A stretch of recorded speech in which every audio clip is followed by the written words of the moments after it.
আমি যখন প্রথম বুঝতে পারি মেন দরজাটা ভেঙে আমার বাড়ির ভিতরে ঢোকার পরে তখন আমি বুঝতে পারি যে লোক ঢুকছে আমার বাসায় লোক ঢোকার পরে তখন আমি আমার রুমে শোয়া ওই ঘরে আটকানো ছিল, তখন ওরা ওই ঘরের তালা ভাঙার জন্য চেষ্টা করে, তালা ভেঙে এক পর্যায়ে তখন ভিতরে ঢুকে আমার হাত বেঁধে বসিয়ে রাখে।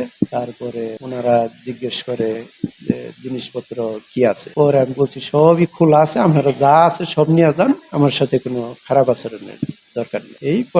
এর আগে যখন ঢুকে, তার আগে মেন দরজা যখন ভেঙে ঢুকে যখন আমি বুঝতে পারি, তখন আমার রুমের থেকে আমি আমার ঘরের জানালা খুলে অন্য পাশে আমার ভাই এরা আমি ডাকি, জানালা দিয়ে ডাকি। তারপরে ওরা দরজা ভেঙে যখন ঢুকে আমার বেঁধে বসিয়ে রাখে জিনিস, আমার এই রুমটা তছনছ করার পরে ওরা উপরে যায়। উপরে গিয়েও করার পরে যখন আমার ভাই পাশের বাসা থেকে বাহির হয়ে তখন ও যখন বুঝতে পারে যে ডাকাত ঢুকছে, তখন ও ডাকাত বলে চিৎকার করার পরে তখন সব ডাকাত চলে গেছে।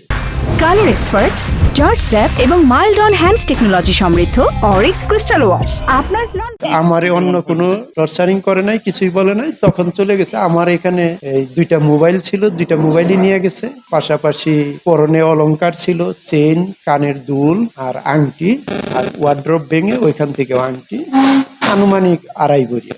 নগদ টাকা হইলো 20-25 হাজার টাকা আমার পকেটে ছিল, ওইটা ওনারা পকেট থেকে খুঁজা, আর আনুমানিক 3টা।